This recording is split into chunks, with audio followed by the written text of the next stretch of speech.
Hey guys, my name is Shai. Welcome to my channel. This is a pick a card reading focusing on what does it mean when you see those repeating numbers? Like when you wake up in the middle of the night and look at the clock and see 1111, or you're going through the drive-through and your total comes up to 2222, stuff like that. Um, when we start seeing these kind of repeating numbers, we're suddenly, at first it just seems like a funny coincidence. And then as we see it more and more, we're like, this is getting weird. Like, what is going on here? And then, of course, we start asking people and Googling it. And of course, you get as many answers and opinions as there are people. Um, so I thought it would be fun and maybe kind of a little bit useful to do a reading and to get a sense of what those repeating numbers might mean for you, what they might signify for you. So we'll get right into it with pile one, pile two, pile three, and the links to the timestamps are down below in the description box. All right, I'm going to flip these cards up and not look at them in any particular order. I'm just going to see all three cards, kind of interpreting what they mean as a whole here. All right. Knight of Cups, Ten of Swords, and the Six of Cups. Okay, I'm back. I had to zoom in the camera a little bit there. And also, to be honest, when I flip these cards up, for a minute there, I was like, I got nothing. Like, I don't see the connection between these cards, and I don't see what they could mean in terms of, repeating numbers, which that and the fact that I had to zoom in the camera and I just looked up and saw that there's like a picture I have of my cat and it hit the frame, like, obviously it should be square hanging up on its frame, but right now I don't know how it got slanted and now it's hanging like a diamond. And I just noticed that right now, even though it must have been like that at least all morning. So all of this, the fact that I'm really feeling this energy of uncertainty and things being off kilter or out of focus, that you are also, anybody syncing up with this reading is also in that energy. Like we are, that's sort of my theory of tarot and stuff like that. That's how these things work and why they're significant is because we sync up with energies that are similar to our own. We're harmonizing with things. Just like in a room full of musicians, before a performance, everybody will just be kind of noodling around, playing scales, getting warmed up, right? But then somebody will start playing a beat or a melody that is really recognizable or calls to everybody else, and then a musician next to him will pick it up and harmonize with it or put in a beat, and then somebody will start drumming. And next thing you know, slowly like the ripples go out from that one musician that started up something. And next thing you know, everyone there who was just a minute ago playing scales and tuning their instruments, now they're all jamming out, a song together. So my point is, it's kind of like the ripples in a pond after you throw a stone in, about how you're syncing up with this message and how, man, I really have a sense of nervousness and uncertainty and like a feeling of everything shifting underneath my feet. And that is what you guys are going through, because the reading isn't just based off the cards, it's also based off of, the energetic feeling behind all of this. And now it makes sense with the cards because you have the Knight of Cups, which now that I'm seeing, look, he's almost like coming out of a portal in the ground. I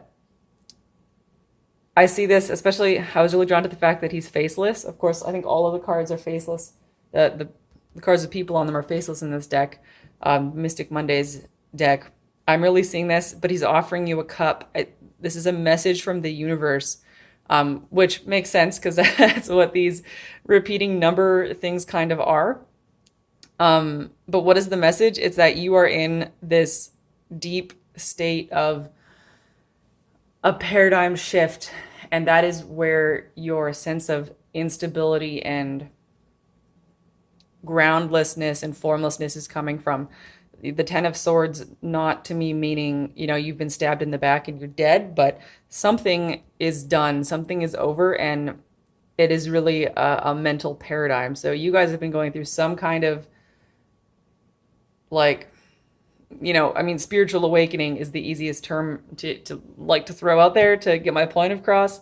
But really it's like something foundational underneath you has been like somebody pulled the rug out from underneath you. And having been there, I understand how, like, I mean, you're left laying on the ground with your head having just whacked, growing a goose egg, wondering what the hell just happened, right? And wondering even what to do next. And but it's going to be coming into a time of the Six of Cups, which is often considered that card of nostalgia and happy memories. You know, those are the keywords that come to mind. But this one is really, uh, like, it's really kind of circular, and we have all of these cups around the outside. You know, four cups, um, being, you know, four directions or four elements. And then your two cups with almost like your yin yang symbol in the middle here. So you're going to be coming into a place of harmony, and that is the message, uh, that I think that is coming through for you from, you know, your higher self, your guides, uh, the universe, or whatever it is that you tap into and believe in or work with. Uh, that's coming to you. And how does this tie in with repeating numbers? I suspect that you are going to be seeing numbers repeated. Well, I think two things are going on here. First of all, you're just probably seeing 1111 on the clock and repeating numbers in weird places. And of course, to me, when you seeing 1111 on the clock is one thing, but when you start seeing these numbers, you know, 666 or 5555 in totally, like, random places. Like maybe you look up on the TV and it just happens to be like showing a billboard on a camera that has these numbers on it, or license plates, or scores in a video game or a sports game, or even like driving down the street and you see signs, like one sign will have a seven on it, the next sign will have a seven on it, and the next sign after that has a seven on it. All of these things, to me, that's even like a deeper state of synchronicity. And so I think you're starting to notice all of these things because you're becoming aware of the fact that the rug is being ripped out beneath you. It's just that sign that you are going through this transition, and as your consciousness is expanding and evolving to even be like aware of the fact that you're going through this transition, um like you could be in a state where you're not aware of anything and you just feel like your life is falling apart. But I think you guys have a sense that uh there's more going on here than just shit hitting the fan. Like, even though shit might be hitting the fan, I think you have a sense of the fact that it isn't just you lying on the floor stabbed in the back. There's also almost like a purpose behind it, or at least that this is a stage in your journey to something better. I think you guys are feeling that. And that is a signal that your consciousness is expanding to the point where you are aware of more going on than you used to be aware of. And that is why you're seeing these numbers everywhere. Um, but it's, but also take note of when and where you see those numbers, because they will be signals that something is about to happen. Like whatever you're thinking about, if you're thinking about something and you're waiting for something to happen, and then you see, you know, 2222 is somewhere, that'll be a sign that whatever you were just thinking about, or whatever you're wondering about, that it is about to shift. Something is about to shift in some way. I actually had that experience where I was being plagued by these numbers, and but I was having the almost like this Ten of Swords crisis where I had to move, but we'd been looking for a place for 3 months and we couldn't figure out how to move because we couldn't find a place that was that kind of met our requirements. So then basically we like went through the Taco Bell drive-through and like got a bunch of food and went to the park and like had a family meeting to try and figure out what we were gonna do. And I remember while we were going through that drive-through, uh, the total came up to 2222, and and I just got these shivers going like, holy crap, it's happening. Like we're gonna go have this family meeting at the park and eat some Taco Bell, but like whatever we decide at this meeting, like this was going to be big and this was going to be it. And I knew that our problems were about to be solved, even though at that moment we felt like we were at rock bottom because we felt like we were out of options. But really what we decided is to, you know, expand our search radius, like to look for different places that were a little more expensive, in better locations, and it kind of, you know, change our priorities and change our non-negotiables. And we ended up, you know, everything fell into place like, you know, within like 2 weeks after that. It was like, it was ridiculous how quickly everything came together after I saw 2222 at the drive-through and we had this like family meeting. So that is the kind of level of synchronicity you guys can fall into really because of this Ten of Swords. The Ten of Swords is like it is such a powerful paradigm shift, even though it fucking sucks when you're sitting here with on the ground bleeding out and you feel like you've been stabbed in the back and that everything is over. Well, don't worry, because this message is coming to you to say don't worry about this, because you're going to be stepping up out of that and heading into your happy place. In this deck, the Six of Cups is a happy place to me. And I think that's that for you guys. That was pile one. Thanks for tuning in, guys. And I'm going to be moving on to pile two.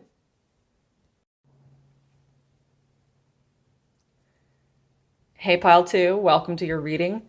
The first thing I thought of when I flipped up these cards was like binary code in a computer. I mean, I know we have a six here, but that didn't really capture my attention. What I saw was all these swords poking up as 1 1 1 1 1, and the Fool over here is obviously zero, and we've got this sun up here that looks like a zero, and he's holding a sword here, which is another one. So I'm just feeling like ones and zeros. You guys are seeing those everywhere, and which really makes me wonder, like, have you guys ever wondered if we're living in a simulation, like if the universe is a simulation and there's some kind of great cosmic computer running this all? Especially because we have the Fool and then two swords here.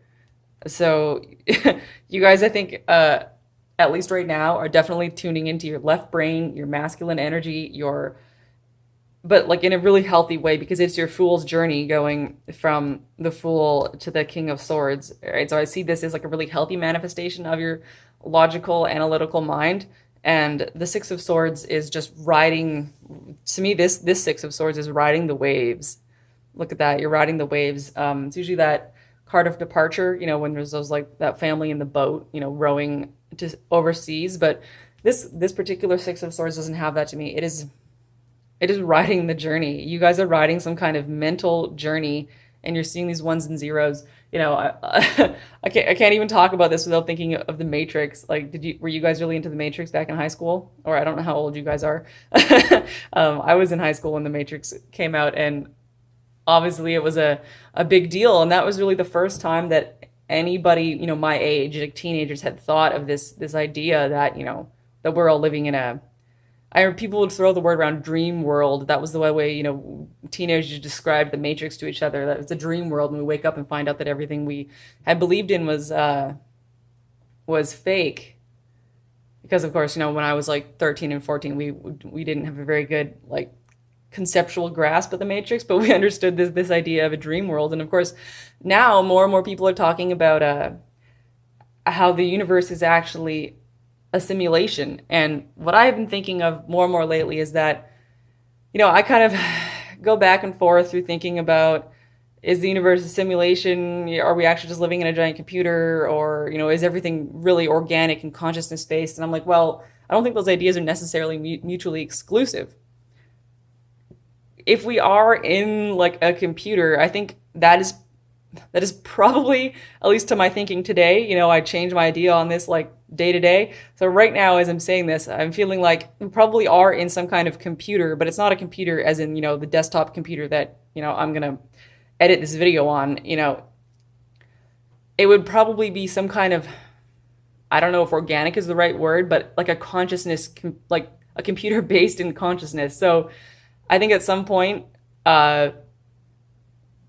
in the higher dimensions or in source or whatever, that the singularity has already happened. We're down here in third density, and we think of, humans and organic matter, and then computers as being like artificial technology. But I think that is just another polarity that we're down here experiencing, and that on higher levels or more expanded levels, I'm not really too into, like the ascension hierarchy idea. I think that's also a symptom of our third density consciousness. But be that as it may, you guys are, I know what I just said probably doesn't make a lot of sense to probably anybody, but I think anybody tuning into this understood like the gist of what I was saying, because I'm trying to reflect it back to you guys. And the fact that I can't articulate this very well, you know, because you guys can't articulate it very well, because there are very few humans alive right now that can articulate this very well. But we don't need to get too hung up on our like conscious mind's verbal ability to explain something if we can understand it in our intuition and understand it energetically, right? Before precise intellectual understanding always comes intuitive, like gut level understanding, and that is where we are with this. And you guys might be wondering, okay, you just went on this weird ass tangent about, you know, living in a computer, and what does this have to do with seeing repeating numbers, which was the topic of this video. So let me try to get back to that. To me, it is a reflection, right? You're seeing ones and zeros everywhere because you're thinking about this idea, you know, that we're all living in, you know, a matrix, right? And we're living in some kind of constructed reality. And while you're pondering that, the universe is giving you a signal, you know, that, okay, not all of your thoughts about this topic are 100% accurate, because, well, I mean, that would be really crazy if you actually had the 100% truth in this, right? So none of us have the pure unadulterated truth. But I think the universe is telling you that your thoughts are worth thinking, that you're on the right track, and that there's something to your thoughts, and it's reflecting back these ones and zeros to kind of to signal that to you and to reinforce it to you. And of course, the more you see the ones and zeros, the more you think about it. So it is that lining up of these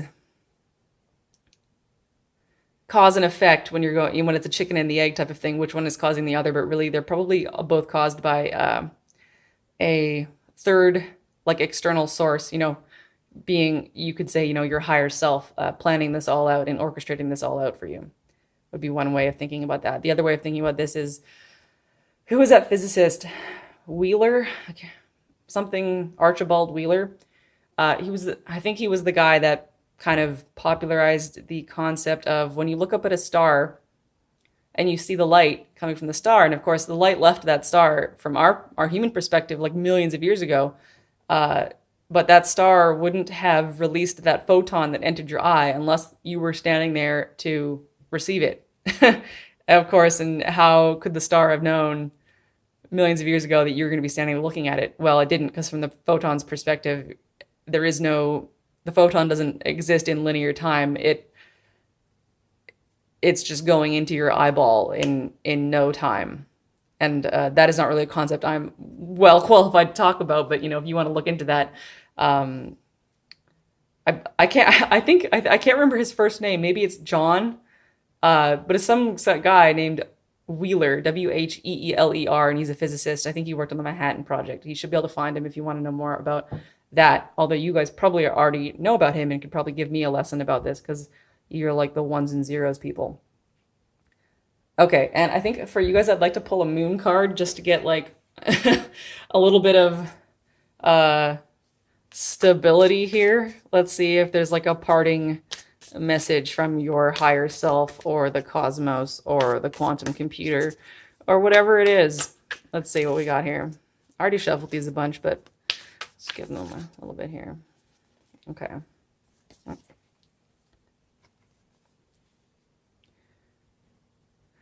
A personal a personal issue reaches resolution. Full moon in Cancer.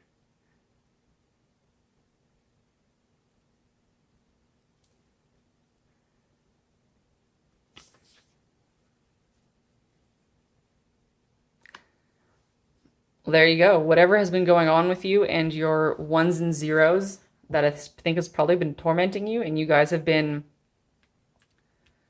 like thinking a lot because we have these swords, and you're thinking about something new as being the Fool.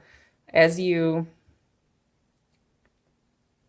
continue to work through this, I feel like after seeing this video that you're going to kind of witness the denouement of this cycle of thought. You know, you're going to think about it still for a few days or a few weeks or whatever, but you'll probably be coming to a little bit more of a firm footing in your thoughts on this topic about, you know, the nature of reality. Not that, you know, you'll remain firm in that thought for long, but you'll also be becoming more comfortable with the idea of uncertainty. You'll think, okay, I have these ideas about the nature of reality. I know they're not 100% accurate because they can't be because I'm a little human, right? But I'm going to just be okay with the fact that my ideas are partially correct, relatively true, interesting and useful for me for now, and that that is good enough, and that I can kind of sit with that and wait for more ideas, more answers, more information, more wisdom to come to me. That is how I connect this card. Also, it's interesting that it's the full moon in Cancer, um, which I feel like is a little bit of an antidote to all of this mental masculine energy. Cancer being, really watery, really feminine. Um, so I think as you lay your mental struggle and existential crisis about the nature of reality to rest, you'll be coming into a state of equanimity with your lack of complete understanding, and you're going to be able to step into a more of a state of balance. And I think I'll leave it at that for you guys. Thank you so much for tuning in. Please, hit the like button or leave me a comment if you enjoyed this, and I hope to see you again soon.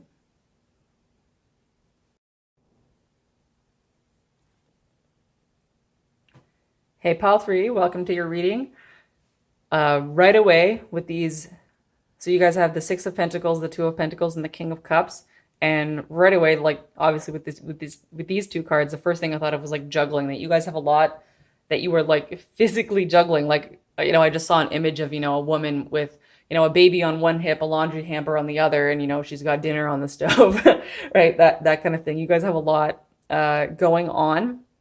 Um, and that ties into the whole topic of this reading being repeating numbers. I feel like you guys, man, I'm feeling Capricorn energy from this actually, that when you guys see repeating numbers, that it is actually a signal to you directly that whatever is happening around you or whatever you're doing or about to do, that you guys are seeing like really physical, tangible synchronicities. Like the kind of synchronicities I often see is, one for like a month, I'll look at the clock like almost every single hour at 11 after, that kind of thing. Or I'll be sitting there uh, at work, thinking about, suddenly I'll be like, oh, I could play some Mario Kart right now. That would be fun. And then my sister messages me going, oh, this song that we always used to listen to when we played Mario Kart when we were kids just came on and it totally reminded me, makes me want to play Mario Kart now. I'm like, wow, me and my sister are like syncing right up. But those things are still kind of intangible because, you can explain those away as weird coincidences and just, people that know each other really well thinking similar things, stuff like that. But I feel like you guys are experiencing the kind of synchronicities that I really, really love to see, physical like physical synchronicities, like maybe all your pictures fall off the wall at once, or you're for like a whole week you either get stuck at like every single red light or you hit every single green light and you just have smooth sailing. And I think you guys are probably experiencing a bit of both energy, like negative and positive with this. Even wow, I just like completely lost my train of thought there. That was something. Do you guys feel a little pressured and overwhelmed with all of this juggling to the point where you feel like you're actually having these moments where you don't even know what you're doing? Um, and I would say I think it's okay for you guys to kind of put down all your balls that you're juggling, and if you can put them down, you can be this King of Cups and you can sit there, sitting with your coffee cup at the kitchen table in the morning, watching your household run itself, because that is the level of synchronicity you guys are stepping into. Like you can sit there, be thinking about, okay, I just got up, I need to finish my coffee, then I need to, unload the dishwasher, fold the laundry, drive the kids to school or get myself to work or write the grocery list, pay the bills, all of that really mundane stuff. I feel like if you guys can just release the need to juggle all of that, you'll actually find a lot of it falling into place. Um, and I know that seems strange, but that's what I'm trying to express here about like these like physical, tangible, uh, like reality synchronizing with you. Like, uh, for example, a lot of the time I will notice like everything falling into place for me kind of all at once. Like, I'll take my break from work and I'll set a timer so I know when to go back to work. And then I'll like literally sit down at my back down at my desk when my break is over, right at the exact second that my timer goes off. And then the song I was listening to will finish, and then my toaster will finish toasting so that I can eat my toast right at the moment I want it to. And and then I'll get, an email and a phone call all at the right time, and everything is just like, wow, I couldn't have orchestrated everything to work out this perfectly if I'd tried, right? Because, but since I didn't try, everything fell into place. So watch for those moments that seem like little coincidences, but watch for them and acknowledge them and go, yes, I want more of that. Like, imagine you want to take a bath and you want to just have your bath without anybody bothering you, but you know someone's going to call you or bang on your door or something. Have your bath, send your attention out to the universe that, whatever needs my attention can wait till after I'm out of the bath. And then as soon as you dry your hair and get out of the shower and you're all happy and coming out back into the kitchen, then you'll get that knock on the door. Then you'll get that phone call. Then your partner will come home and need you to do something for them, or, you just need to talk to them about their day or whatever. When stuff like that happens, acknowledge that, be grateful for it, and then more of that will unfold where you won't even need to be turning off your phone because you'll be able to sit and meditate or have your bath or drink your coffee, and everything will start to sync up in a way that, like, you won't need to control what's happening around you because it will be syncing up with you. And I know I've been on a rather large tangent here, but I mean, this is just the message that is coming through because the whole topic of repeating numbers, they're just like the one level of synchronicity. And to me, they just signal, they draw your attention to synchronicities in a way that then you can start to see more significant and like useful and fun and awesome synchronicities in your life. So pay attention to, repeating numbers, definitely. Also, don't be afraid. Like if you're like looking for gas and you see like a repeating number like on a gas sign, pull into that gas station. Don't be afraid to like let the numbers like guide you around. Obviously like within reason. I don't do something completely retarded. Not that I think you would, but I don't want anybody to think that I'm telling them to like drive off a cliff because a number told them to. But within reason, follow those numbers and see where they lead you, and just see if you can let the synchronicities unfold around you in your physical world. Because I think that will lead you to this feeling of the King of Cups, where you're holding up your glass of champagne and toasting the universe because holy crap, look how everything just unfolded perfectly for you. Okay, I think we're gonna draw. I actually want to draw an animal card for you guys. I don't even have that deck out. One sec. I'm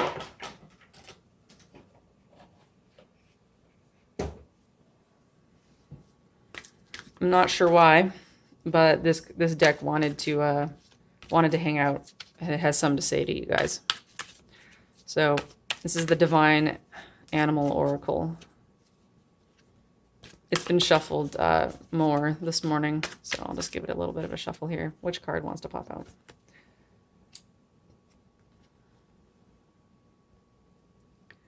Deer, power. Beautiful.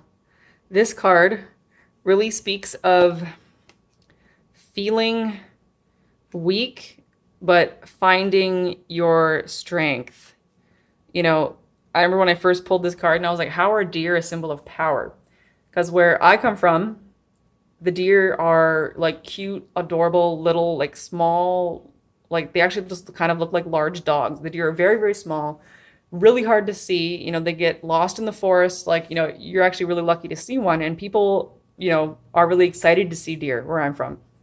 If I ever see one on the bus driver will pull over and everybody will be looking off into the bushes to see the deer. And if you see one on foot, you better freeze because that deer will disappear. I remember I saw 2 deer once in the bushes and I froze and I looked at them and they vanished, like literally like vanished like magic in front of my eyes. I know they just like moved off into the trees, but that's how hard they are to see because they're small and delicate and really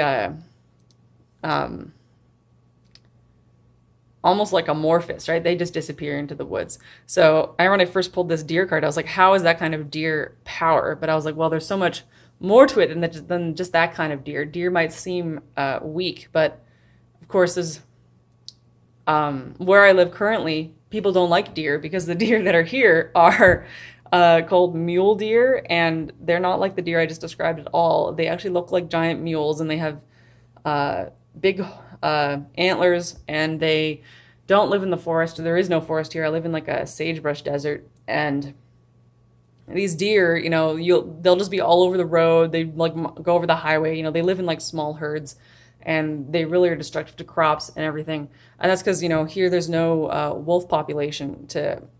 There's no predator population at all to keep these deers in check. So of course now there's a tick problem, and I mean this is getting entirely off topic, but somehow this information must be relevant to somebody. Otherwise, I wouldn't feel so inspired to blab and blurt this out. So getting back to how does deer equal power? What about all the deer relatives? Elk, caribou. I feel like there's a lot of when we see deer here, I don't take it just to mean any one particular species of deer. I take it to mean all of those deer-related species, with antlers that live really in tune with nature. And this card really speaks to you might feel weak, you might feel like the small, weak, and feeble deer, but it's reminding you that there's so much more to you, and that if you can trust in nature, trust in the power of nature, you can gain that power, and you can walk tall and proud. You can grow your antlers. Like this is Diana here.